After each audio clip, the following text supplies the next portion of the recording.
20 or 10%, any kind of scenario like that is bad.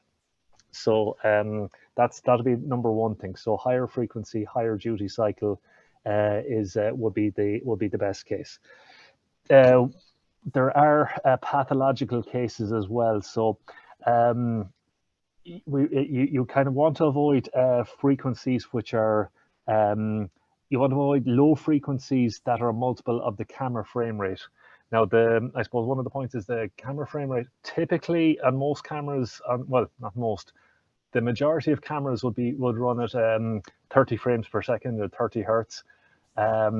So if you have like a light that's pulsing at 120 hertz, for example, which is a low frequency, the beat frequency of that for a 120 hertz light source and a 30 frames per second camera, that basically means that the beat frequency is 0. So that means that you end up with you can end up with a kind of a situation where you can miss the light indefinitely. The light will always appear off, and that's just because of the way the exposure time of the camera and the phase of the light are just hitting this kind of magic point where the light will always appear off. The camera exposure time is always happening in the off period of the PWM pulse. So those kind of low frequency frequencies, which are a multiple of typical camera frame rates, would that'll definitely be one to avoid. The next one, and this is a problem.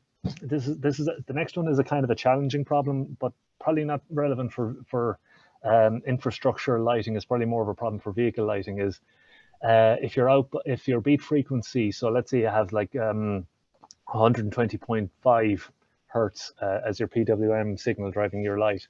If your camera frame rate is 30 frames per second, then you can have your beat frequency being 0.5 hertz, which is basically the same as a turn signal. So that's more of a problem for vehicles. So that's probably not the most relevant example for this body, but a light can appear like a turn signal. So that can cause confusion.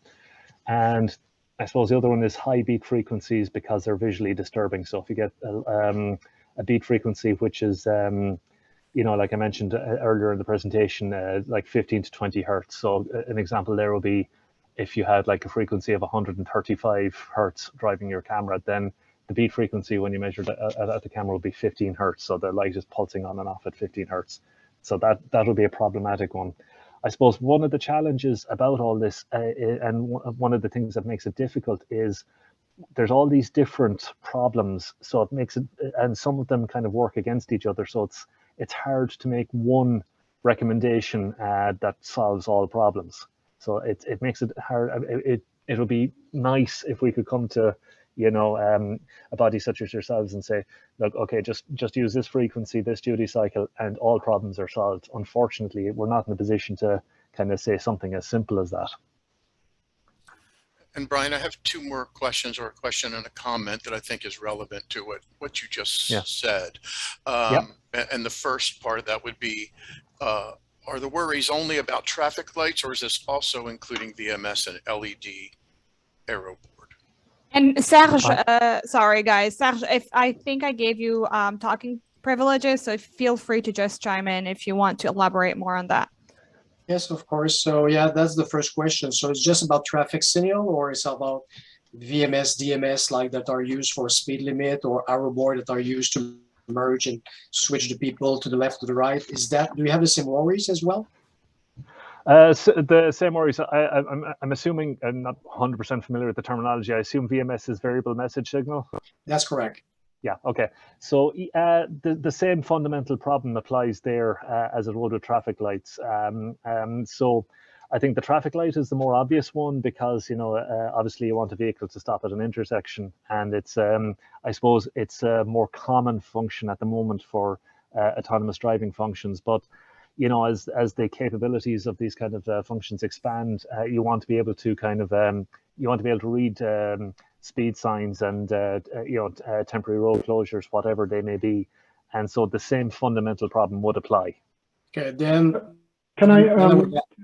Sorry to interrupt. Can I just add something to Brian's comment? It actually can be worse for VMS and LED aero boards. Sometimes these boards are made up of sub panels of say 8 by 8 pixels, And one of the problems we find is that they're not necessarily in phase with each other. So you can have the additional problem of these subboards being out of phase and not being able to read the full board at the same time. So the phase issue with low frequency VMS update is more complex to try and get DNNs to read the board and things like that. They can. I've seen a couple of examples on, say, the German Autobahn, where it's been complete. You see some lights, but it's been completely illegible to try and work out what's going on. And Robin, that was my point, because I'm working for Vermac, so that's what we make VMS, or variable message sign, arrow board, traffic light that are portable, running on battery and solar, and our PCMS are already above 600 hertz. We are running over 100 kilohertz on those. And so the flicking is probably not existing on our equipment, but it's much more what the other gentleman talked about, is each of those boards are not in sync. Each of those are by themselves doing their pulsing at different period, which create a problem. If we take a phone and just take a picture of any PCMS or most of the PCMS on the market, you will just get a subset of the information because of that way that pretty much, at least the one that I know, a lot of vendors are using that techniques to save on battery and make the system, the architecture easier. So if that is something you need to solve as well, so it's more than just the flicking, it's going to impact other elements. And I would add to, last thing I would add is, if we have to do that from the portable industry, so I see Wonko is on the call, Helen Smith, so we're all into the portable traffic control industry, which means that we have no electricity, we're running out of battery and recharge with sun. So if we need to extend and having a really long duty cycle, if we need to put in sync every single card, so you have a kind of always something available to any camera, that is going to change on the fundamental way that type of product to a point, and those will still be able to be autonomous in terms of energy as it is today. That could be a side challenge related to that. Yeah, there's an additional problem as well, which this is a great example, Brian. Yeah, thanks for pulling that up. That's actually a pretty good example. I've seen much worse than that. The other thing I would say about these boards, or particularly the two-color boards, speed limit boards, they sometimes have plexiglass in front of them, which can lower the contrast between the background and the LED. And depending on the HDR technology that you use in the imaging sensor, there can be some issues around that as well. So having good contrast between the background, the black, or the surround of the LED and the LED itself is also a concern, particularly for the VMS sort of message boards.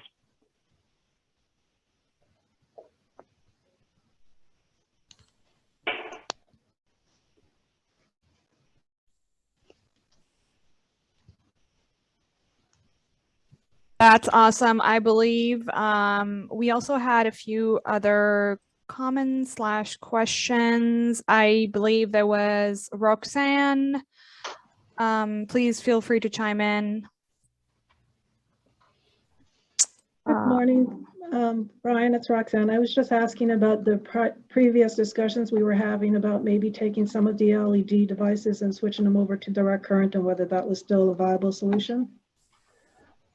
Well, I mean, that'd be a great solution, except it's there's good reasons why PWM is used, why flickering is basically used to control it. I mean, from a power saving point of view, from a brightness control, from a reliability, extending the life of the devices, there's many reasons why the technology developed in this direction. I would love if everything moved over to DC, and maybe for one or two specific applications it might be viable, but I would imagine, and maybe that's something we can have an open poll about, but I would imagine that's not going to happen, or you know, for lighting suppliers.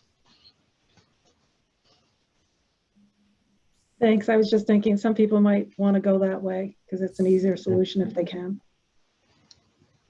Well, if people want to, great. It makes our life easier for sure, but I don't see it happening. Awesome. So I also saw a comment from Randy. Randy, would you like to chime in? Sure. The comment I was making is we were talking about the frequency rate down at 15 and 20 hertz from a health standpoint. And the reality is that at the epileptic seizure rate, it usually, you know, to be safe, pushes upwards to 40, 50, 60. So I just wanted to make it clear that, you know, while there's a strong correlation on seizures at that 15 and 20, that the range is more like 3 to 60 to be sensitive on that low end range. So that's territory that you really don't want to land in. That is correct. You're absolutely right, Jan. That is something we have discussed in the past. All right, yeah. That beat frequency is definitely a risk factor from an epileptic seizure point of view. It depends exactly on the use case as to whether or not this is I suppose the severity of the risk for this. So I think if it's like traffic lights and DMS and things like that, I believe, now I'll be careful, I'll choose my words here. This is my opinion, and I'm open to correction on this. If we're talking about DMS and traffic lights and things like that, these are spotlights which don't occupy much of the field of view. So the risk from flicker at those frequencies is less. My understanding is the risk is higher when you have a wider field of the view covered with these kind of flickering or banding effects. So something like if you had an entire scene illuminated by flickering lights, or so if you imagine street lighting at nighttime, or a vehicle close up behind you being displayed on the screen that's flickering at those frequencies where more of the visual field is occupied. I think those kind of scenarios are a bigger risk than things like traffic lights and DMSs and stuff like that. But as I said before, I'm very much open to correction on that point.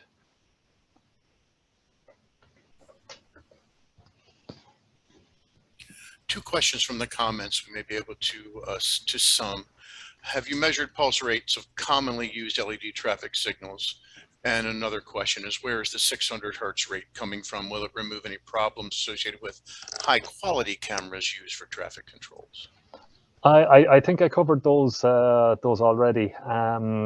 So regarding the frequencies of traffic lights, no, we don't have a good database of traffic lights. We've a better idea and we've a better sense from vehicle lighting. We've engaged with the vehicle lighting bodies in the past, so we've a good idea of their frequency range, and that's typically on vehicles. It's usually 100 to 400 hertz, with some exceptions, but that'll be the main bracket. But we've less information on traffic lights, for example, and as regarding the 600 hertz, as I mentioned earlier, that would allow us to use the same kind of a technology that's used for mitigating mains frequency, 50 and 60 hertz frequency as well. So 600 hertz is like a common multiple of 50 and 60 hertz. So like 600, 1200, 2400, those kind of frequencies would be better from that point of view. Brian, this is Randy. One of the areas that we know in terms of frequency are like railroad signals.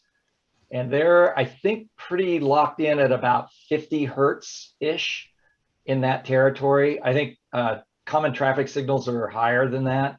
And there may be others here that know more specific details, but I think vendors all have variations in that. I don't think there's any really set, locked in number. But I do know the railroad signals, that 50 number was one that through the national committee work was one that they were very concerned about.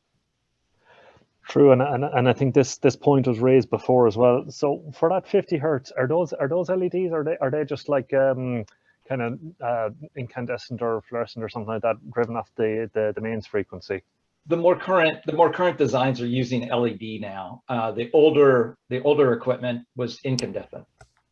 Yeah, and I suppose what's throwing me a little bit about that is at 50 hertz, that should if it's like a 50% duty cycle or something like that driven at 50 hertz, I would have expected that would flicker to human viewers as well, because normally the critical fusion frequency for human perception is it's 90 hertz and below. So in other words, a light source the refresh rate has to be above 90 hertz for most people before you can't see it flickering. So if it's as low as 50 hertz, I would have thought that would appear to flicker even to people viewing it. I think you may be right. This is not an area that I'm really completely knowledgeable in, but the reality is because the railroad signals are flashing at a rate, that flicker may not be able to be perceived because of the flashing rate that it's actually flashing at. It's not a steady state like a changeable message sign or a dynamic message sign where it's up and it's a constant display. It's a changing display.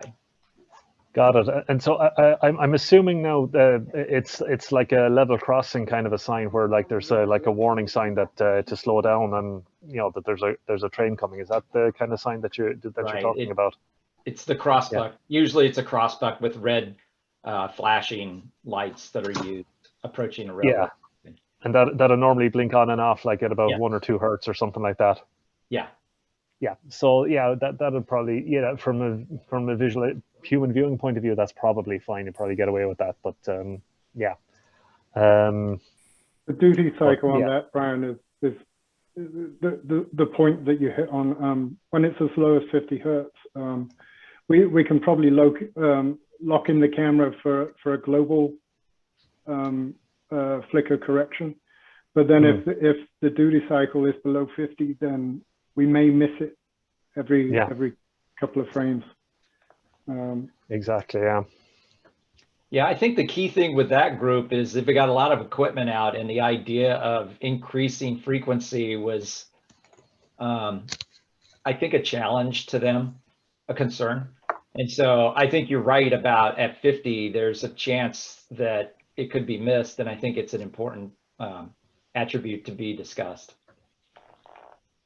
Yeah, for sure. But yeah, and it's kind of, for me, this was raised in one of the last calls, and it was a scary example because if that's a big infrastructure investment if that needs to be updated across the board as well. So it's yeah. Yeah, I part of that, you always hear about the cost issue, but point forward, if you start replacing, you'll get there. It's like everything else, and we're not going to get there with all this equipment in the next 6 months. That's not happening. But I think it is an issue that does need to be resolved. And when we're out 20 years from now and we didn't make that choice today, then you do have a problem. Exactly. Yeah. So this is Carl Anderson with the Federal Highway Administration, and I was involved in, we wrote the LED signal supplement for the ITE. And the reason I was the one who asked the question if you had measured the pulse rates of the commonly used traffic signals, because my understanding is they were operating in the kilohertz range, not the hundreds of hertz range. And so that would indicate we have a different problem. If in fact they are operating at kilohertz and the camera still sees them as off occasionally, then the problem is something else. So that's why I'd like to know what we're addressing here. With regard to the crossbucks, the rail crossing signals, 1 hertz is a very common signal for humans to see. It's a low duty cycle, but it's a 1 hertz to 2 hertz, as you said, signal. And those signals are privately owned. They're owned by the railroad companies, not by public agencies. So it's much more difficult to try to change that than to try to address DMSs, the digital message signs, and the traffic signal lights, which are typically owned by public agencies. So lot of different things at issue here, but I would not see us changing the standard 1 hertz signal to something else until there are no more human drivers, because that has been studied as an excellent and appropriate signal rate to catch human attention. Anything higher than that would probably be problematic. Yeah, Carl, this is Randy. I think there's 2 flash rates that we need to be sensitive about here. One is the flash rate of the actual beacon that's used on the railroad crossing or any beacon or signal. And that flashes at that lower rate that you're speaking to. The second flash rate is the refresh rate of the LED that's providing the display. And it's at a higher rate than the 1 per second. And so the LED flash rate and the flash rate of the unit or the flasher are different. Those are different numbers, and sometimes they can be confused. Correct. And that's why I'm saying I was trying to be very specific that when I talk about the pulse rate of the LED system, it's that much higher frequency to drive the signal. And then of course you have the signal itself, which is, if it's a flashing light signal, it's at a much lower. It's yes, that's exactly correct. But as I said, my concern is I thought that and that's why I was looking to see if there were any traffic signal manufacturers on this call, would be to get the information from them regarding what they're using for their pulse width modulation. Because I thought it was much higher than a few hundred hertz. And so, that's my understanding too, but I'm not sure. I do know on the railroad signals, I've heard 50 is used very commonly. So for whether it's the power source or how they've set up their systems, but they were very sensitive about that. Okay. Well, I do know that, as I said, we spoke with the companies that were involved on the ITE committee writing this, and all understood that we want to be well over 120. And our discussion seemed to indicate it was going to be in the kilohertz range. Low kilohertz, but still kilohertz, not in the hertz range. Okay. And that's why we need to get them into this call to understand what the equipment actually is. No, I think there's a lot of valuable input and information in that discussion as well. So I think just to clarify as well, I think it's as Randy clarified, it's the driving frequencies of the LEDs that we're talking about. So that 1 to 2 hertz that we're talking about, that's used for viewing. We're not talking about changing that, because that obviously is still going to be needed for people to see the traffic light. We're not talking about changing that at all. It's more about the signal that's driving the LEDs. And I suppose just for wider context as well, you're asking about have we measured the frequencies of traffic lights, and we kind of haven't. And I suppose part of the reason for that is it's about the scope of our working group as well. Our primary focus is on developing test methodologies for quantifying flicker mitigation for cameras, things like that of that nature. That's the standard that we're aiming to publish. The standard will have to be applicable for all markets throughout the world. So, we've contributors across, Japan, Korea, Asia, all the way through Europe and through the United States. There's different standards all over the world. There's different frequencies that are used. So, the standard that we're primarily working on, it's design. We're aiming it to be broad enough so that it can be applicable for basically all our customers and everyone throughout the world, basically, and not just in any one geographical region. So that's part of it. So that's why I suppose it's in order to kind of quantify, I suppose, for specific road signs and traffic lights and stuff like that, we haven't gone to that level of detail because to an extent it's outside of our scope, and our standard has to be applicable no matter what frequency or driving frequency is used for the LEDs anyway. So I suppose this kind of engagement and discussion is slightly outside of our original scope. I think it's still very valuable, and as Carl, as you said, trying to understand what the problem we're trying to solve here is very important, and that's one of the reasons why you know, you mentioned like getting the traffic light suppliers and things like that on this call. All this kind of information would definitely help, and it would help us to understand and quantify the problem exactly like you mentioned, and that would definitely be helpful. This is Nagam, if I may interject. So I heard, you know, do we have any traffic signal manufacturers on the call that would like to kind of chime in and kind of like tell us about their specs? Because I heard that's something that we're interested in knowing, right, Brian? And exactly. Yeah. Anderson, that's if you guys can, whoever's in attendance can raise your hand and speak to that, we would really appreciate it.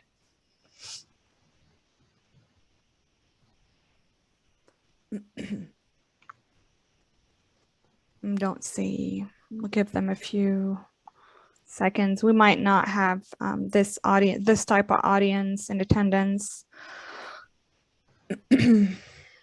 I suppose maybe it's a kind of a question to Robin, and you know, feel free to not answer this because, you know, given the background that you're working and stuff. But I mean, do you see much issue with traffic lights, or is it more kind of a DMS and things like that, or the kind of a problematic use case? Both. So my understanding is that the traffic signal infrastructure isn't updated or refreshed all at the same time. So there are older traffic signals out there as well. So we have to deal with global flicker and the pulse width modulations and different brightnesses. So there's actually a lot of constraints on how we can set up the cameras for computer vision. So we have to be able to handle global flicker, which usually leads us to set in exposure times for the cameras as a factor of the 50 or 60 hertz mains frequencies, as Brian was saying. But then to be able to capture very bright light, we need to have other exposures or technologies to extend the dynamic range of the cameras, which usually result in very short exposure times. And those are more problematic for capturing some of the LED pulse width modulated lights. And the brighter those lights are, or the more non-uniform they are, so we have to capture brighter areas of the light, the shorter we have to make that exposure time. And that causes increasing problems because anytime you hit between those duty cycles, you get an off flicker, which is difficult to handle. And then with the VMS signs as well, making sure that you can capture the whole message at the same time. That's an issue. Yeah, we see problems in all of these areas at the moment. And we also understand that the infrastructure is probably going to take 20 to 30 years to completely flush through to correct this, even if we can. Did I answer your question, Brian? You did basically. So I mean, my question was, is it one or the other? And you said both, which is which is fair enough. Yeah, and I mean, I can give you a brief anecdote. I mean, I'm not a. Before you do that, can I add one other thing as well? So this isn't just about being able to read the signs for safety. It's also about ride comfort as well. So the further away we can capture the sign with more confidence, the earlier that we get to react to that. And so there's, depending on the speed that you're going, you need to detect the sign, understand what's happening, make a decision about what you want to do, and then actuate the car and do what you want to do. So part of this is about ride comfort as well. So the earlier we can read signs, the earlier we can actuate the car, the less maximum decelerations that we're applying to people, and the more time people behind our cars have to react as well. So it's about safety, and it's also about ride comfort and trying not to cause other accidents from detecting signals and lights late. Sorry, Brian, go ahead with your anecdote. No, that's actually very valuable, Robin. So I suppose the anecdote that I was going to mention as well is a few years back, I was kind of dabbling with I was just kind of looking into kind of basics of machine vision applications like object detection and things like that. And there's one of the standard databases that's used. I forget which one. It might be Kitty or one of those kind of standard libraries that are used to kind of train computer vision algorithms for detecting things. And the very first image that I loaded out of this training data set had a DMS in it with where LED flicker was causing the sign not to be read properly. And that was the very first image that I pulled up. So it's a problem even in the data sets that are used to train these algorithms. Right. Yeah. I had one other thing I was going to say and I've forgotten it, so I'll stop for now.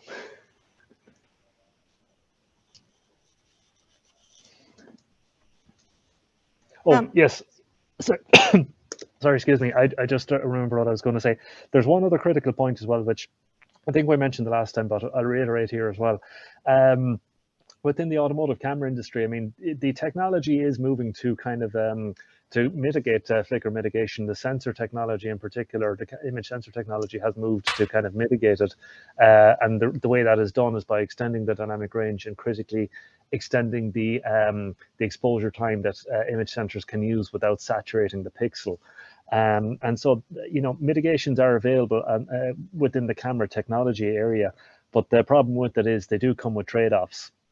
You know, to an increasingly lesser extent, there's trade-offs in, I suppose, in the image quality itself, but the main trade-off as well is like the lower the frequency that we have to compensate for, the longer the exposure time we need to use, and the more motion blur that we get as a result. So, Harry Campbell, you had a question in the Q&A. I was hoping you would share with the group. So, you know, I know a lot of the folks that are in the same profession as me, especially I worked for a state for about 10 years, is what can we do, and recognizing that things move at a much slower pace, what can we do to move forward is really kind of the basis of my little suggestion I put into the chat bod.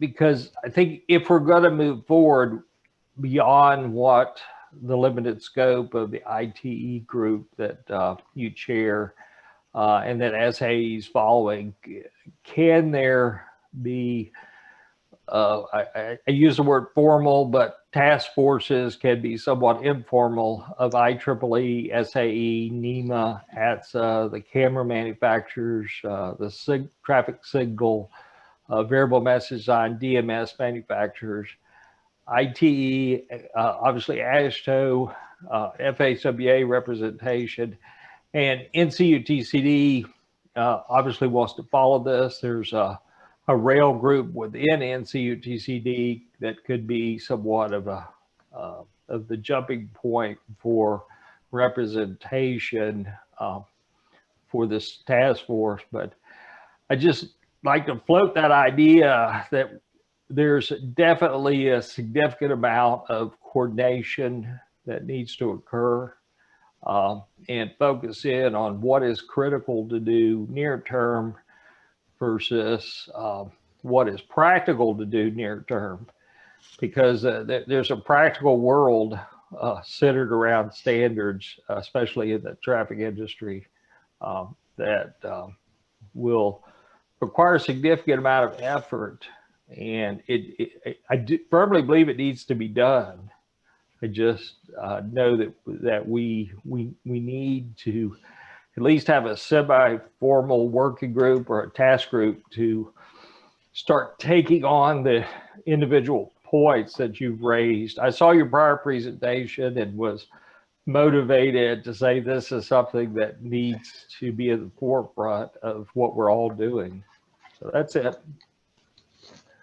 No, I think that's a very valuable point, Harry. And I think in terms of what needs to be done, From my point of view, and Robin, I'd be interested in getting your take on this as well, but I suppose awareness that this problem exists was I suppose the first thing that we wanted to spread the word on, and I think that's basically been a success at this stage. I think more bodies are aware that this is a problem in the first place. I think ultimately this will require updates to standards for infrastructure lighting and possibly in other areas as well. So as you know, as standards roll out for the infrastructure going forward, that going forward in the next generation of lights, that they would have to that the standards will be updated for them.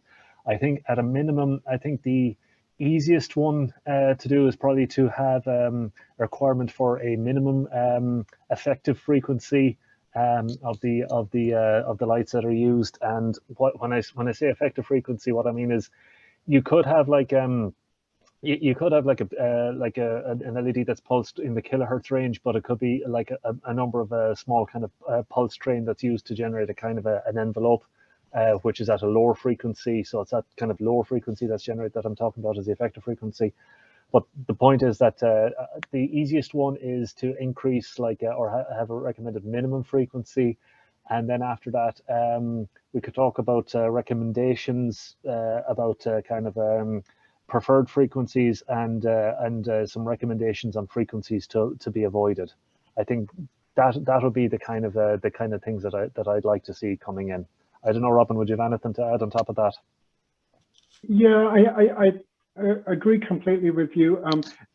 There's a great comment from Serge Baudry in the chat window as well about providing other information. And NVIDIA is supportive of intelligent infrastructure in cities and things like that. So I think broadcasting other signals is a good way to go, but driving is inherently visual, so I don't think we're gonna, even if we do that, we're not gonna get rid of the light part of it. So yes, to Serge on that question. In terms of other things that we would like to see, I think maybe it was the other call where someone mentioned the current IT standard specifies point brightnesses or total luminous flux for lights. I think for these large panels, that's probably the wrong way to go. And large panel, anything above 8 inches, I would consider a large panel, because it really means that the luminous intensity, so the candela per meter squared, can vary quite a bit, and that makes that's not a direct cause of this problem, but it really makes the whole thing a lot more difficult to deal with. So at the moment, when we're trying to drive autonomously, we're dealing with traffic lights that have maybe been designed to the 1998 IEEE standard, so they can have a large variation in luminous intensity across the face, and we're also driving to lights in the 2005 standard as well, which are dimmer overall. But across the entire range of just traffic lights at the moment, we can deal with anything from like 13,000 candela per meter squared, and we've seen lights up over 70,000 candela per meter squared. And the reason that causes us a problem is when we're dealing with such a large range in just the brightness of lights across the face, then it means that we have to use even shorter exposure times to try and capture that top end. And that's a safety requirement, because if we can't capture that top end, the light will saturate and then we lose the color in the information that we record. So the other thing that I would like to see as we're updating standards for lights is good control of the luminous intensity across the face of the light, which I don't think we do a good job of in the industry at the moment across all of the signals. Yeah, that's a very good point. I think it's outside the original scope of what we're talking about in terms of flicker, but I think in terms of standards that would help autonomous driving, that's a very valuable point. All right. I saw another question actually, which is a really interesting question. Do we think there could be a breakthrough for AI to overcome the flicker issue, or a threshold percentage of flickering? So a lot of the flicker mitigation solutions reduce the overall modulation of the flicker. So the sort of things that Brian is talking about, the light can appear on or off, so you get 100% flickering. Most of the LFM solutions, the LED flicker mitigation solutions in the sensor, can reduce that modulation considerably to 10% or 20%. So you can still get light at all time, but there's still a little bit of variation. And reducing the modulation is, I believe, good enough for AI to be able to handle the issue. However, with the 100% modulation on or off, it's very difficult for AI to handle this. And it brings up a few safety issues. One good example is the beat frequency from, say, a 60 hertz global flickering traffic lamp with maybe a 59 hertz camera rate, or a very slight difference between the two. The beat frequency can be very low, and so the light will appear to be on and then slowly fade and go off for a long period of time. And that period of time can be, we've seen one where that beat time was somewhere in the order of 15 seconds, 30 seconds. So we're saying the light is on, but it appears off for 15 to 30 seconds of the time we're looking at it. So there's no way that AI can handle those sorts of beat frequencies. So it's really good to handle it at the source in the actual lights if possible. Yeah, no, that's very, very true, Robin. So I mean, fundamentally, the way I describe it to people, this is a sampling problem. It's about whether we get the information in the camera or not. And any kind of AI, it needs the input information. And if the information is absent because of those pathological use cases that you described there, where the light appears off the whole time, there's no way for AI to compensate for that. So it really does have to be solved at the sampling stage, at the sensor stage, rather than at an AI stage, because it's just not possible if you don't have the information. And I would back up your comment a little bit. We're calling these pathological cases, but in autonomous driving, we have to think about the very edges of the bell curve. If we come across these situations and cause an accident, then it's not a good situation, and we can handle the majority of the cases, so we start to focus on corner cases and what could happen there. Hey, Kazan is our representative from NEMA. Kazan, would you like to chime in on what you've heard? And I know like the whole AI conversation was your question.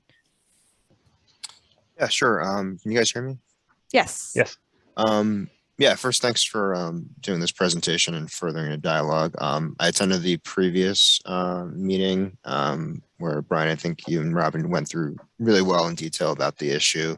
Yeah, thanks for that explanation about AI. I'm just thinking outside the box and seeing if there's other solutions, because perhaps, to your previous presentation, you mentioned that, there's different shadings of different frequency. Well, maybe we can maybe not find one catch-all solution for perfect sampling, but maybe good enough where AI can take over the rest and determine what the signal is really indicating.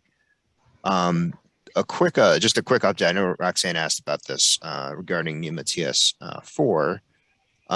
That committee is still working through some of the other various overarching And that's the dynamic messaging side standard. Working through some of the other comments that we received, you know, Randy's been pretty active in coming and providing comments, so we thank him for that. We did put in I guess a consideration and a requirement to note that for, you know, autonomous vehicles, for applications like this, that users of the standard will want to consider 200 hertz and higher. And I wonder if, you know, I think, I don't recall previous conversations of why 300 was not potentially used, since it is divisible by both 50 and 60, and going straight to 600. So maybe an additional clarification or explanation on that would be helpful for both myself and others here. But as far as NEMA and the manufacturers, I think they're in support of this. They understand the issue, and they, you know, a lot of the manufacturers, the members already said they're operating in that 200 plus frequency. But I think having, alluding to what you were saying before about having maybe a set standard, a set minimum would be helpful for the industry. So thank you. Yeah, so the you're right. Like, so I think 600 hertz would be yeah, 300 hertz. You're right, as you mentioned, but 600 would be better again, just because it'll be better for the cameras, because we could get away with the shorter minimum exposure time. But yeah, it's a valid point about 300 hertz. The 200 hertz thing, that for, to be honest, that number came out of, I suppose, other discussions, and I think other different working groups and bodies mentioned that 200 hertz as oh god, I've lost my lights.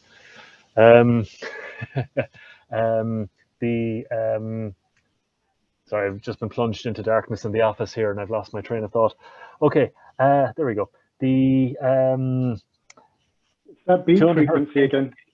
Yeah, 200 hertz came from, indeed, 200 hertz came from discussions with other bodies. That's kind of a minimum number that kind of came out of some of their discussions.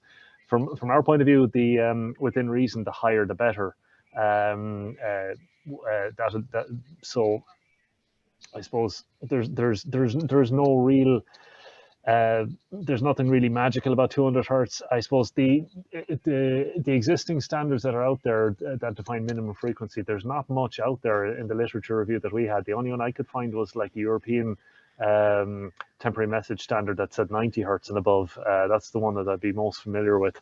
So 200 is a good bit higher than that, but yeah, there's nothing magical about 200 hertz. Higher than that, if that would be acceptable to other bodies and stuff like that, yeah, we'd recommend higher. Brian, this is. Sorry, I'd add as well that the 200 is on the low side of what we'd like. I mean, it's certainly not ideal, and can cause some problems. Sorry, Randy. Thank you, Robin. Just a couple of thoughts on that. I agree. I don't know that there's any magic to where the 200 really came from. I think it was greater than 200. And so obviously 600 is greater. One of the issues that has surfaced, and I can't confirm that this is true or not true, but there is a concern on FCC radio frequency compliance, that as the LED refresh rate goes up and the power loads to drive that change, that there could be, not is, but there may be a radio frequency issue that needs to be investigated. And I think that's an unknown. And so the higher frequencies, the real question is, does that affect, you know, power load or other issues that would affect cost downstream? And so I think that's maybe why the 200 was sort of set as a starting point, but there's lots to be investigated here. So yeah, that's those are two valid concerns as well, and one of the reasons why we wanted these kind of discussions is for us as on the camera industry side, is to understand the design constraints and requirements that affect the I suppose the decisions why certain frequencies are used and by vehicle lighting. So power consumption is a concern that was that has definitely been raised, in particular by I forget who it was, but someone who works in I suppose temporary road signs that'll be kind of battery powered and things like that. Power consumption from that point of view is definitely a concern. I would be interested to go through the math on that though, because you know, you can increase your refresh rate and decrease your current and things like that. So it might be possible to at least to an extent to balance out the power consumption. You're absolutely right about radio frequencies. That I can imagine that definitely being a concern, but there might be, I don't know, it might be possible to kind of figure out ways to avoid key radio frequencies and key bands that that will be problematic as well. So I suppose to answer your question, yes, I'm sure there are design constraints and design requirements that need to be considered from the lighting group. So I think part of the further discussions will be to kind of to understand what these design requirements are and to kind of figure out some kind of a compromise that I suppose that works for everyone. Yeah, Brian, I think that's a really great bit of advice. And I think for the group, I just want to share that just because higher appears to be better doesn't make, you know, bigger better. And yes. So I think there's a lot of, you know, investigation and exploration before we just say, well, gee, you know, we don't want to be slow, so let's just make fast. Well, if we're going fast, let's go really fast. Well, we may end up having unintended consequences that we need to make sure that we investigate. Exactly. Yeah. Yeah. And it's, as I said, like we don't want to come in from left field and just kind of come in with this kind of not thought through, you know, requirement based on our needs alone as well. It's, you know, what we want is to kind of, you know, understand the problem together from both sides and come to something that works for everyone. That's really our goal here.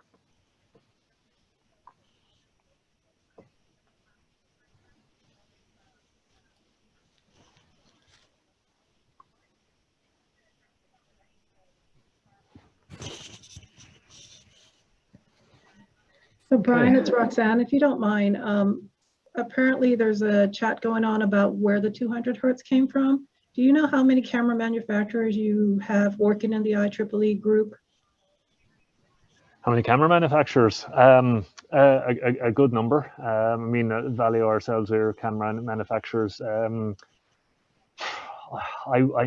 going to guess there's about Robin, there's about 5 or 6 tier 1s manufacturing cameras. Would that be about right? At least, I think, yeah. Yeah, and sensor vendors as well. So both camera and sensor vendors. If you took that number, there'd be at least 10, I'd say. Yeah. So I'm trying to understand what was the reason behind that question, Roxanne? Sorry, in the chat, there's a discussion of where the 200 hertz recommendation came from originally. Yeah, so so that was out of discussion, I think, with it was mentioned in the NCU-TCD discussion. I think that was one of the places it came up somewhere else as well. But I suppose what it is, it'll be kind of that wasn't something I or Robin or anyone within our working group suggested. I think it came through some other discussion, and it's kind of, it'll be a good start, but I think a better solution rather than be to settle on that number would be to kind of I suppose to have that deeper discussion, work through the kind of the requirements, the design considerations, and come up with something that has a tiny bit more science behind it. 200 hertz. I mean, the only standard that we were aware of at the time was 90 hertz, and 90 hertz is kind of too low. 200 is better than 90, so that's a start. But you know, I suppose, as I said, like let's a kind of a deeper dive, review of requirements, and come up with something that that has more science behind it will be the best approach. And it's greatly appreciated that your timing puts us in at this discussion now, because otherwise we might have had that established as a rule, and it might not, after we spent all the money to buy the devices that met that rule, it might have not satisfied the need. Yeah. Well, it's a step in the right direction. I mean, that is for sure. Like, it'll be a lot better, but let's I suppose let's continue that discussion, I think. Yeah. Brian, Harry Campbell, maybe you want to unpack that comment a little bit with regards to shielding, FCC Part 50. Yeah, so the FCC Part 15, sometimes it's people make a lot of that because it's really a broad-based rule that just everything you make as a manufacturer, you've got to make sure it doesn't interfere with other devices. And you also have to accept interference from other devices. So it's a funny written rule, but shielding it's inexpensive is typically what happens once you know about it in manufacturing.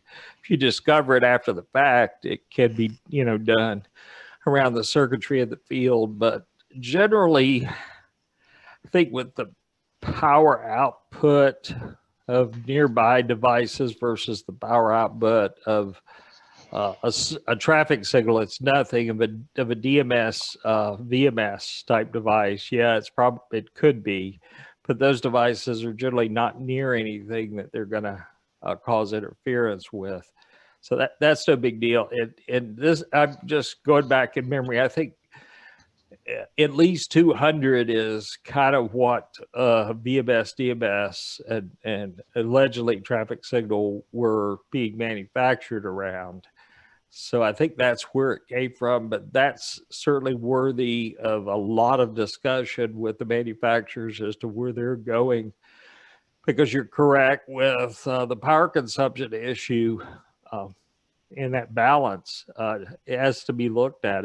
That's the practical side of this business.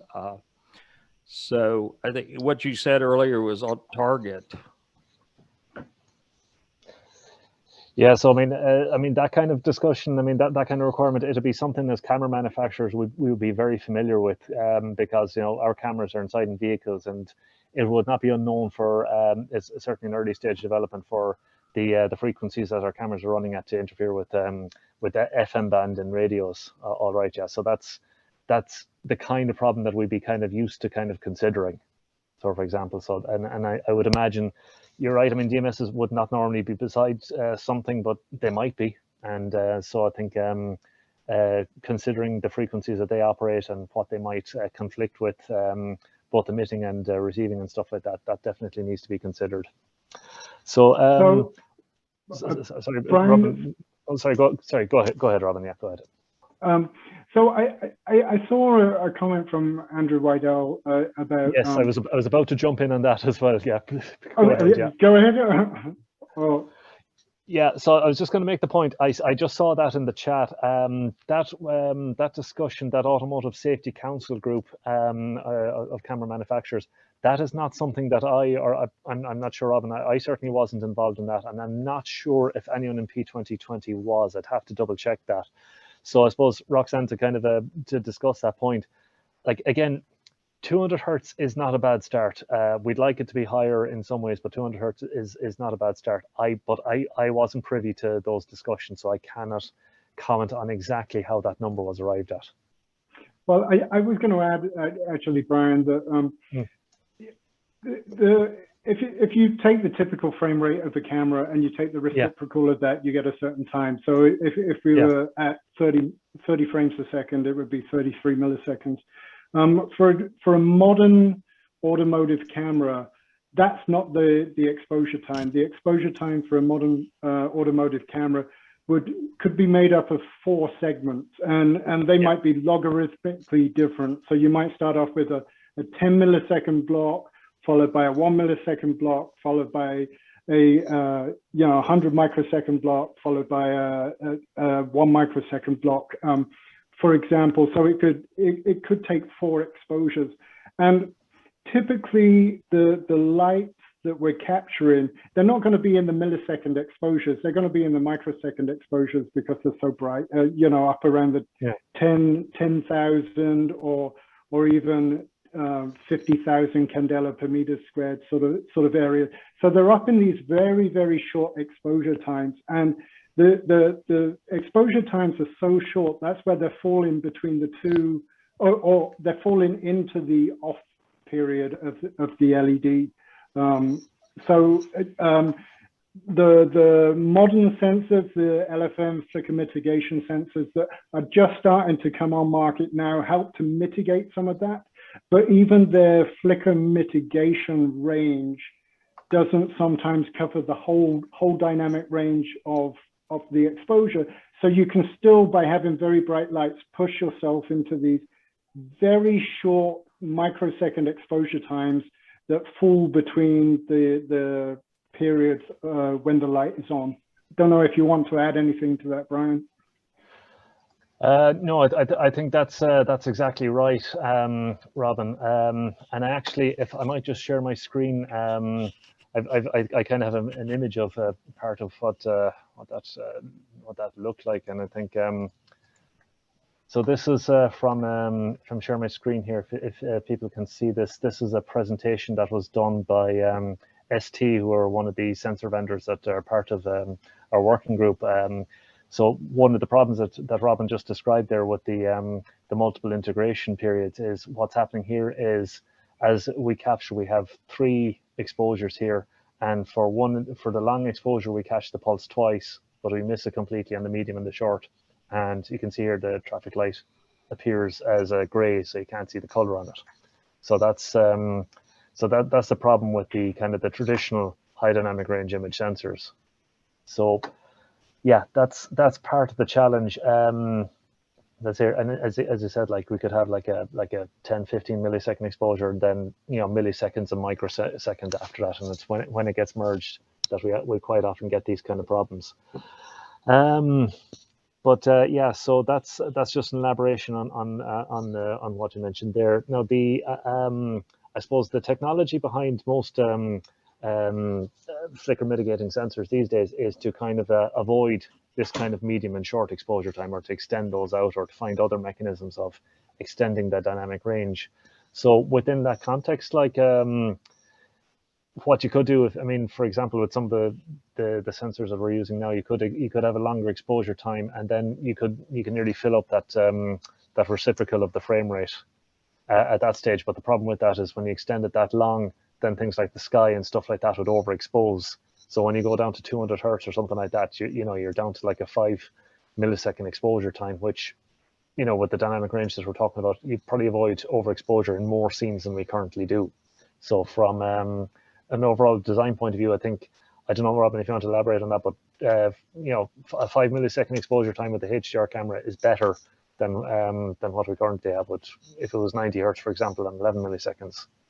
Yeah, although what I would add is, so we're talking about light here, and when we're designing camera belts for cars, the other area that we've got to look at is the low end. So low light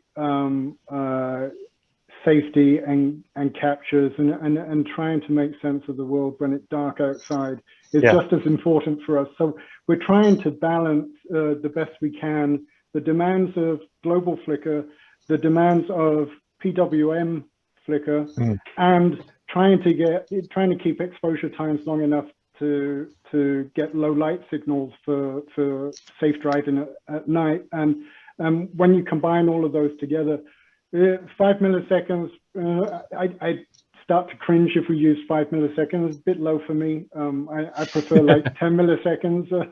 Thereabouts. Well, for that, true, for dark scenes, definitely, yeah, that's true. That's true. You want longer than that for sure, Sorry, just to change tack a small bit for a second. I see Andrew updated about the Automotive Camera Safety Group. So it's a US group. I see ZF, Continental, Aptiv, Veoneer. So within P2020, certainly Continental have been active. I think Aptiv and Veoneer maybe, but not within the Flickr group. I think definitely Conti, but those other groups have not been directly involved in P2020.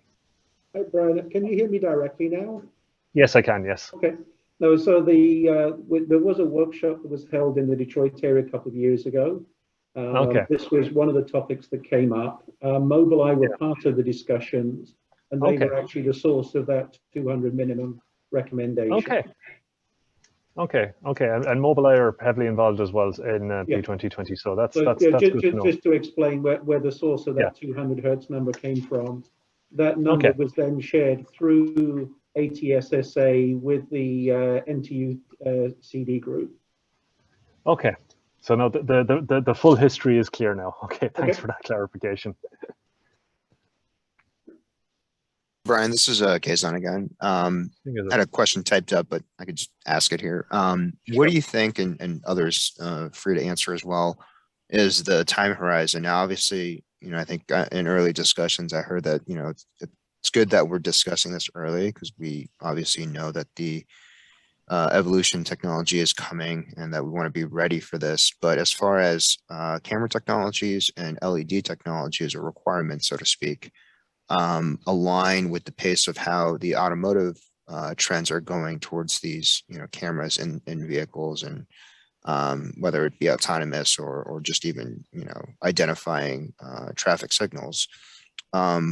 Where do you guys think is the timeline that we have in order to be, I guess, not fully ready, but be prepared for that coming evolution or those requirements that may come? I suppose that's a very good question. So I suppose on one side, the autonomous driving, that's plowing full steam ahead. I suppose regardless of any standards that come in for lighting, we're within the autonomous driving community, the image sensors are adapting and to I suppose deal with the world as it exists. But that comes with the trade-offs, like Robin and I have been discussing. In terms of updating standards, I mean, we're quite familiar with how long it takes standards and recommendations to come through. So I mean, it depends. Like, I mean, one of the ways I see this going is, I mean, there could be, I suppose, if a standard were released, I mean, if we wanted to have a kind of a deeper dive and kind of revisit that 200 hertz discussion, for example, then that would typically take a couple of meetings, like a once a quarter meeting. So that would normally take like maybe, I don't know, half a year to a year to kind of arrive at something optimistically. Then a standard is published. And then for that, for something like this, I would imagine that the standard would be worded along the lines of, from such and such a year, all signs had to meet these requirements. And there'd usually be a couple of years notice, I think, before the signs would have to be before the requirements of those signs would be, I suppose, legally binding. So all in all, I personally see that whole process taking a couple of years, roughly. Like that's kind of what I'd be seeing. I mean, the autonomous driving thing will continue anyway. That's not going to stop. But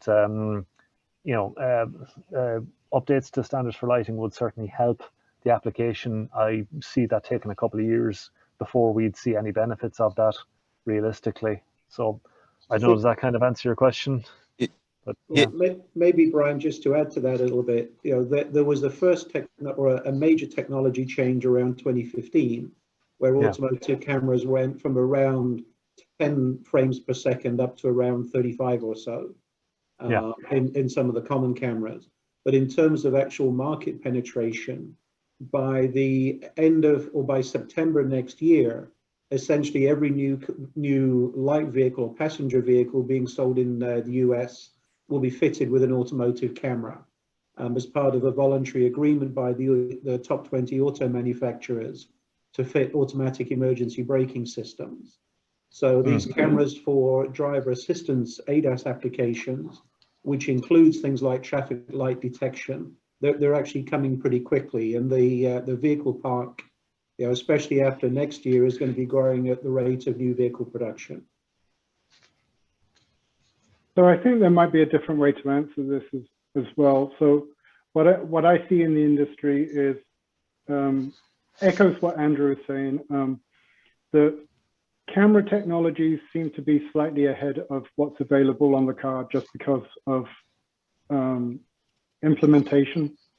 So you have to have a camera before you can implement it in the car. So I see sensors that are progressing in terms of technology, in terms of dynamic range and the way that they produce HDR images. They're being updated regularly. And I guess there's like a 2 or 3 year cycle on that, and then they get put into the cars. I think just because of the massive size of the infrastructure and things like that, then lighting is way behind it. So, you know, I think cameras are leading cars, and lighting is, we'll deal with it as we can. And from the lighting side, we're far behind where the cars and the cameras are. Yeah. Okay, yeah, that's helpful. Yeah, I mean, we have an opportunity certainly as we're currently in revision for NEMA TS4. I think I threw out that 200 hertz number just because I think that was what was relayed to me in previous discussions as the minimum, which is why we put it in there.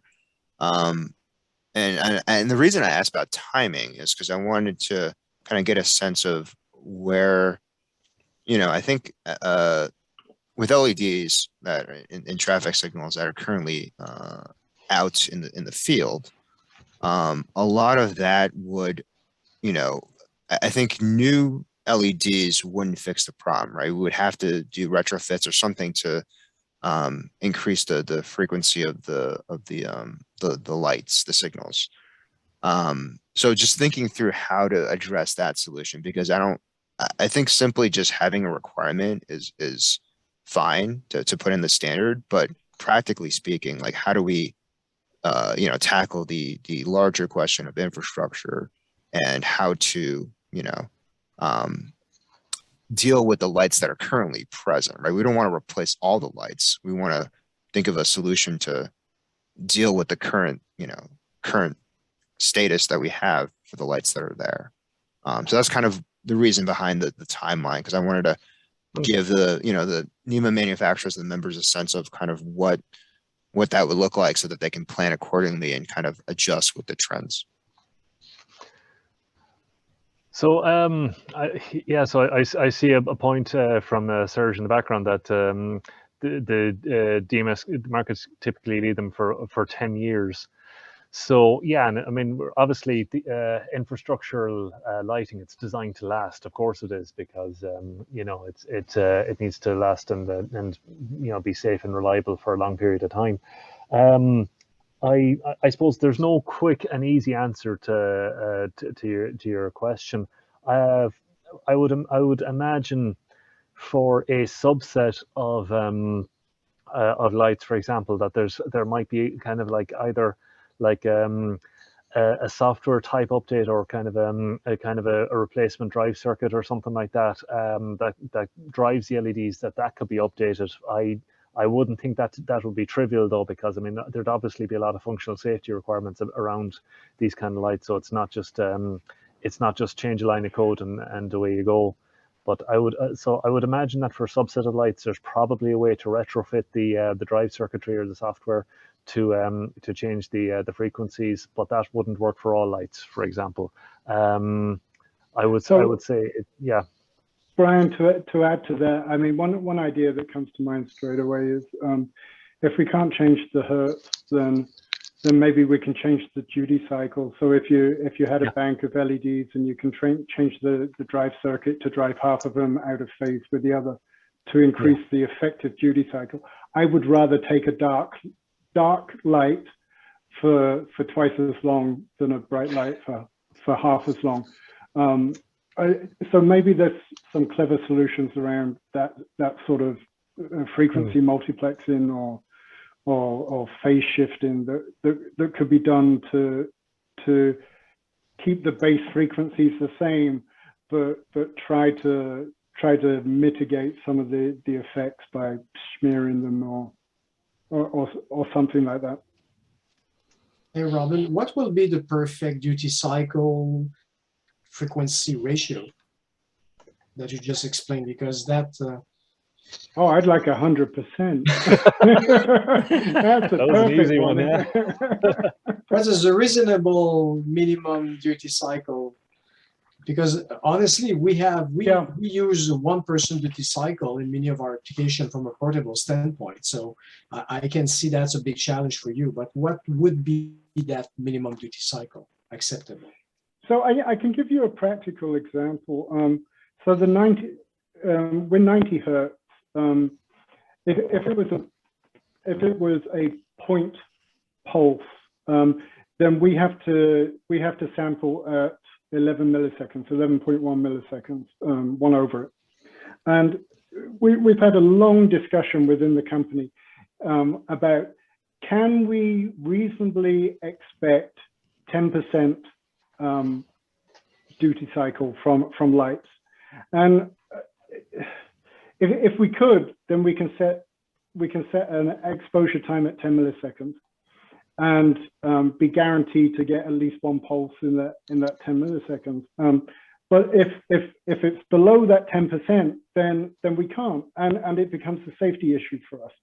So there's a very direct link between the exposure time that we're forced to use, the frequency of the light, and then the duty cycle that we would like. We'd like the duty cycle to be long enough that we're guaranteed to get some portion of the light in 1 over the frequency time, even if it's a little bit, so we can get an indication that it's on. So perhaps not. Perhaps this is frustrating, but it really depends on the exposure times that we use. But 50% would be great. 20% is nice, so that 1 over can give us some indication that it's on. Maybe Brian's got a better answer than that, but I suppose I think of it slightly differently. So it's not that low frequency or low duty cycle are bad. It's a combination of both is the problem. Right. The reason is that because of that combination, the period of time where the light is completely off is longer. So, for example, you could have like a 1% duty cycle, but a couple of kilohertz. That's fine because there'll be pulses, there'll be regular pulses that the camera will pick up. It's the combination of low frequency and low duty cycle, which means the light is off for a longer time. When that happens, there's a higher chance that your exposure time will be in that off period. So you could have a low duty cycle and a high frequency, and that's not a problem because we'll always, with the reasonably short exposure, we'll get at least one of the pulses in the capture, and then we'll be able to distinguish it from the background. So that's the way to think about it, rather than any kind of strict minimum duty cycle number. If I'm hearing you, so if we put standard for us and say we need to be above 200 hertz, just that by itself is not going to solve the problem because we don't define the duty cycle. So probably we need to know a little more about what is that sweet spot of mix between duty cycle and frequency, and then figure out can that be done with the equipment on the road. Well, no, that's not 100% correct. So the example that Robin mentioned before, so the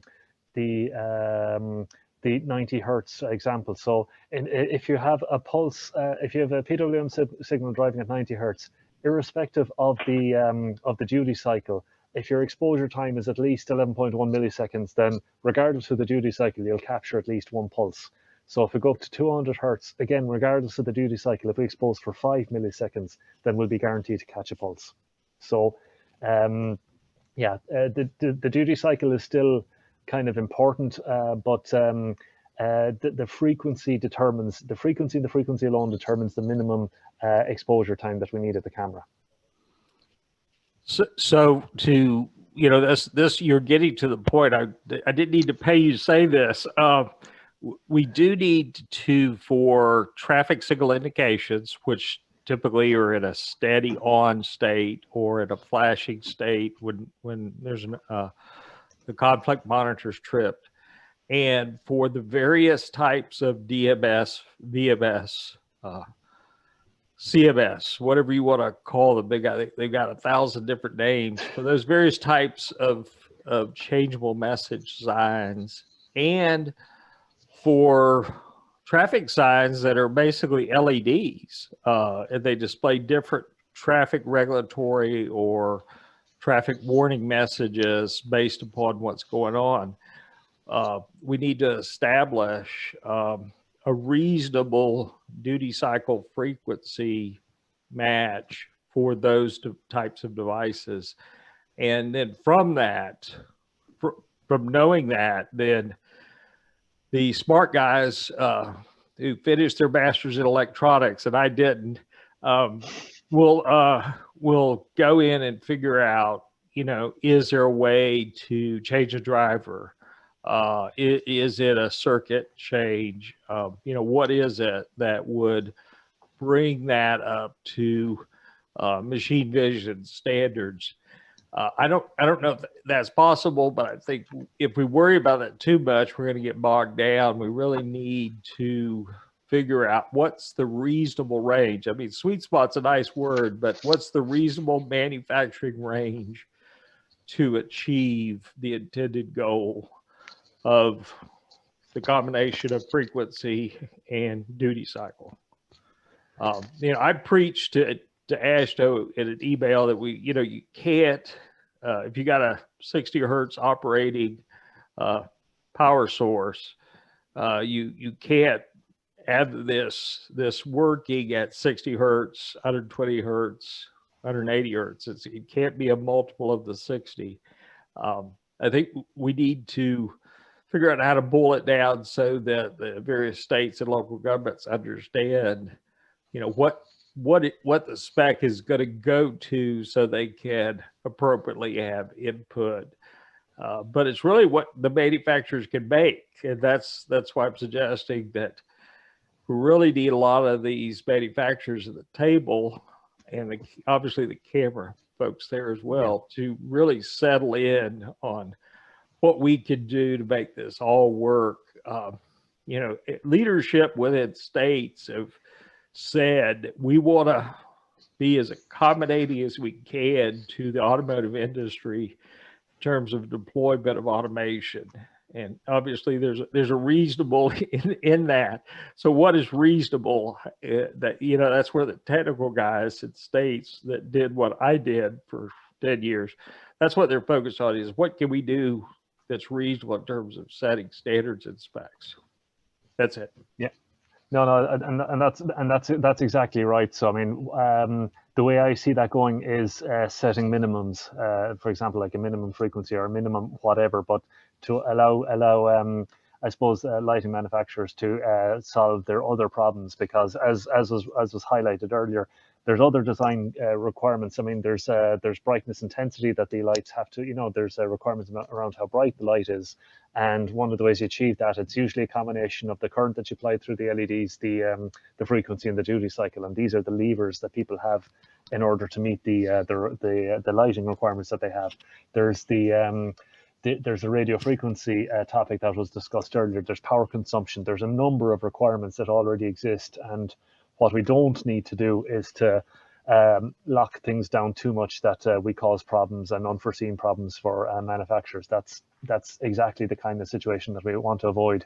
So getting back to your original point, yeah, I think what we need to discuss, and you mentioned, you're right, like, I mean, what would be best is if we could get like the lighting manufacturers together with us, discuss and say, you know, here's the kind of things that we're looking for, what are your problems, get together and define something that's reasonable. Yeah, I totally agree with that. Brian, I just wanted to add one point as well, and I've thought about it a couple of times through the conversation and not done it. So we're talking a lot about machine vision and computer vision, but this also applies to human vision as well. In the sense of many of the car manufacturers now, I think someone's already mentioned that that there's mandatory cameras on cars now, and one of those is the rear view camera for reversing. And if you have and the sort of systems I'm working on involve surround view for parking and things like that, and they do provide a human viewable image typically on the console, either a top down or a remote bird's eye view.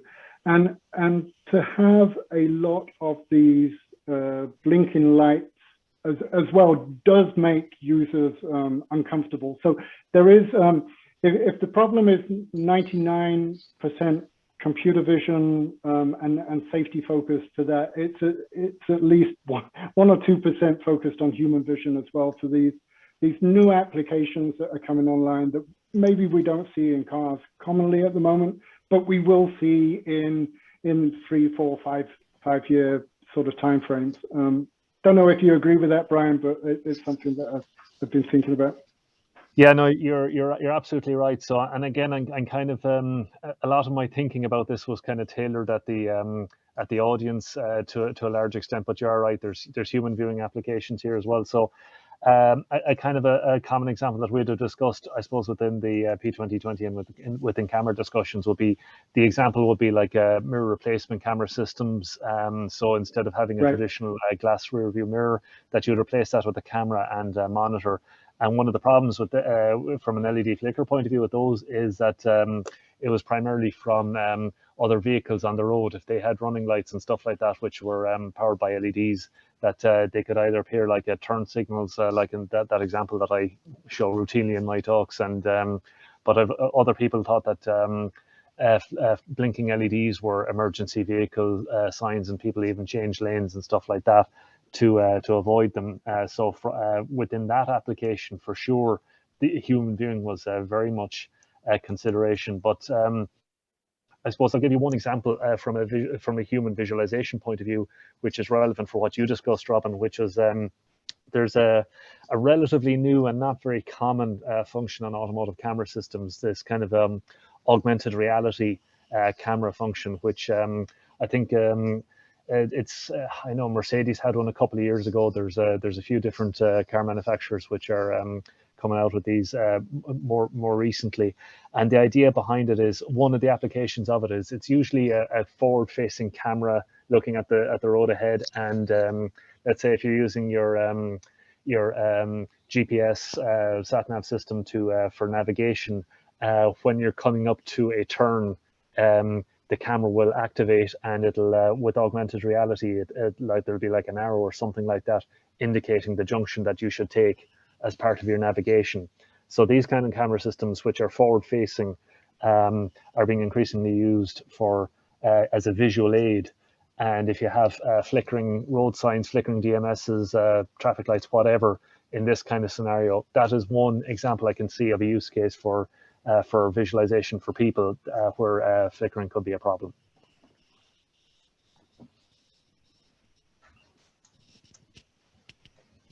In the chat pod, we have Ray. Let me see if I can let him ask his question. Ray, would you like to, not your suggestion, would you like to share your suggestion with the group? Sure. We were talking about the frequency and then also the duty cycle. But if the real goal is that you meet the exposure period, maybe you could express, I don't know, the 5 milliseconds is the right number, but you could, if you had a higher frequency, you could be a slower duty cycle. And if you had a low frequency, but say a 95% duty cycle, in either case, you might be able to make sure that in any 5 millisecond period of time that the LED has to be lit at least once. I don't know if that's the right number, but I mean, if you express the requirement that way, then it would allow different frequencies as long as the pulse or the duty cycle ensured that the exposure period was met. That's an interesting one, Ray. I'll have to kind of I suppose dwell on that and think about it in more detail. That would open up some interesting possibilities, for example, so that you could have a mixed kind of drive signal, for example. So you could have variable kind of frequencies driving, or variable kind of pulse durations, or intermittent kind of pulses driving your LED, which that might give some interesting possibilities and a different way of thinking about it. It's a good point, Ray. I'll have to think about it in more detail, but yeah, it's an interesting suggestion.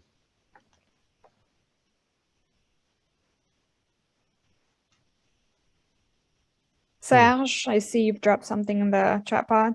Please chime in. Yeah, it's in line with what Ray mentioned and Harry before. So I think based on all from us, you might need to provide a formula. It could be as simple as the one that Ray just mentioned, or it's another formula that put together the frequency, the duty cycle, maybe with the intensity as well.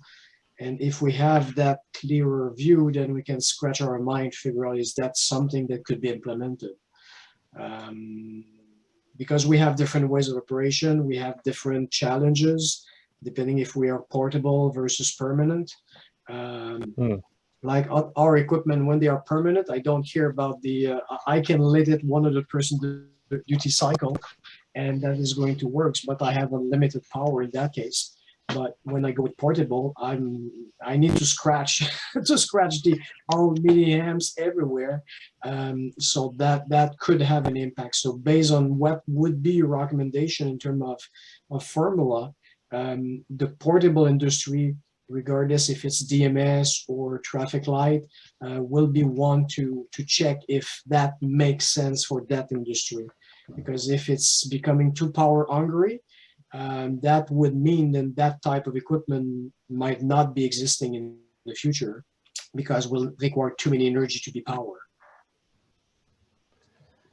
Yeah, no, I think that's like I said, I think this is definitely an interesting and a useful suggestion. I think maybe Robin, we might take this back to P2020 and kind of kick it around and see if there's a kind of a way we can we can use this. I think I'll certainly say it's a different way of thinking about the problem than I have been used to, and there could well be something valuable to approaching the problem from this way.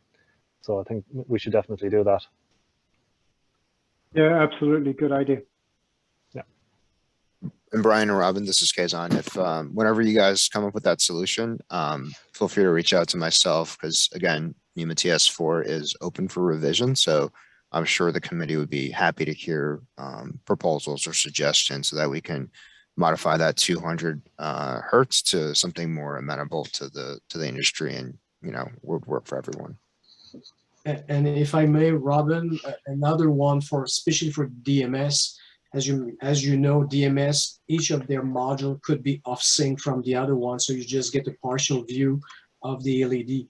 So roll that as also into the formula, as we don't know if this could be a problem or not. If we go with the 5 milliseconds period, if that works, but if that 5 milliseconds is not in sync across all the module, is that still a problem for you, or you need to be fully in sync? Being fully in sync, that means different technology for most of us, because and again, it's just a matter of energy management and simplifying design and lowering the costs. That's why the things are done the way it is today. Right. Yeah, completely understand.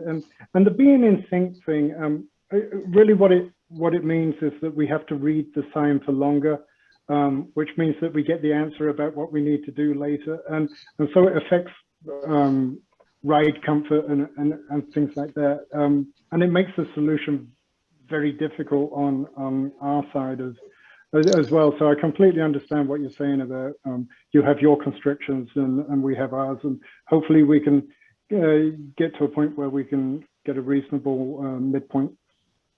So correct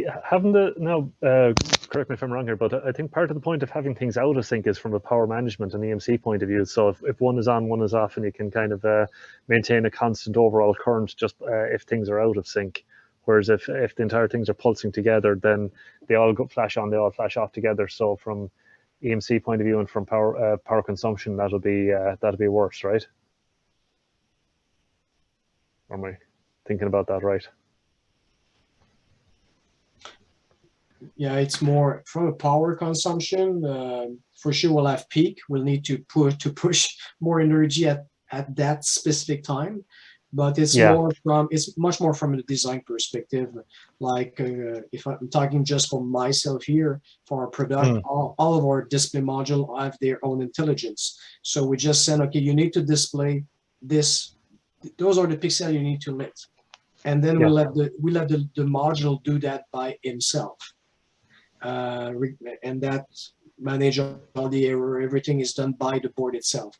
If we need to keep all of those boards sync, then we need to put much more intelligence. We need to put sync circuit across everything. So that's just complexified the things, which means more electronics, more costs. But at the end, yeah, that would probably be possible. I'm talking for my engineer. I think it would be possible to just not do it as been done in the past for multiple reasons. So I'm thinking, Robin, maybe what we need to do is, I think from an application point of view, I suppose what will be kind of a minimum requirement from a camera point of view that would, I suppose, make the detection problem easier. Maybe that might be some homework for us to kind of figure out what that recommendation would be. Yeah, absolutely. Yeah. Yeah. So yeah, I think we'll I think we can take that point away and kind of figure something out. Awesome. Roxanne, I see that you've had a kind of like a comment in the chat pod. Would you like to share that regarding funding and whatnot? If you feel like you would like to chime in, please do so. Okay, so I was just chiming in from the standpoint of everyone here in the US knows there's an infrastructure bill pending, and there's a lot of climate change funding included in some other places. So this, if we knew what we were supposed to do in the infrastructure end, there might actually be funds that we'll be spending towards replacing LED devices soon. And it would be really good if industry had an idea of what we should be spending the money on. That's a that good solves the problem. Just incentivizing. Yep. No, it's a valid point, Roxanne, and I must admit it was a thought that flashed into my mind on one of the last calls we had, where there was a representative from Amtrak, and he raised the point about changing all the train level crossing signs, and I had the mental image of torpedoing the infrastructure bill just on this one update alone. So yeah, you're right though. It's an interesting time, and it's probably a valuable time now to kind of get something in place here for sure.